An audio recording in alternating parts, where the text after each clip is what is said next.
Дмитрий, ну, поздравляю с очередным голом забитым, но как вас сегодня вообще поздравлять с результатом или выражать сожаление? Спасибо, конечно, за поздравления. Ну, могу сказать так, очко приобрели, потому что действительно сложный матч был в конце, ну, там сравняли, отыгрывались. Поэтому, ну, в принципе, ничего не поменялось, мы не подпустили близко Гомель, ну, и идем в лидирующей группе, поэтому, я думаю, все нормально. Следующий матч еще сложнее будет, там еще будет сложнее, поэтому, ну, идем от матча к матчу, поэтому, ну, тут... Вас соперники сегодня старались не давать мне возможности для удара ногой, поэтому подключились и забили головой? Ну да, не так часто головой, конечно, забиваю. Но действительно, соперник хорошо действовал, особенно в первом тайме в обороне, плюс в центре они много подборов совершили, что нам, конечно, не удалось. Но вторую половину перевернули, конечно, были и моменты у нас, то есть, может, там и пенальти в первом тайме был, не знаю, это уже, конечно, будут судьи разбираться. А так, ну, в принципе, можно сказать, равный матч, то есть, я считаю, что ничья закономерный результат.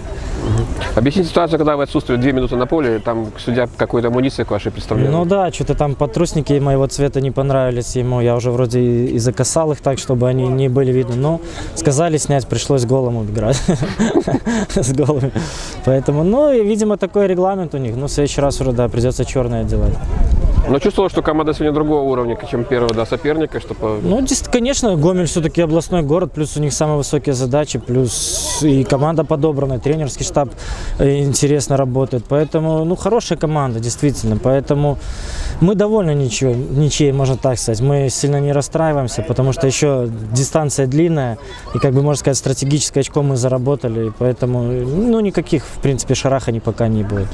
Следующий матч тоже с Гомелем, только с Локомотивом. Я же говорил, да, следующий матч еще будет сложнее. Очень хорошая команда, бежит, прессингует. Плюс дома мы тренируемся на синтетике, будем играть на натуральном.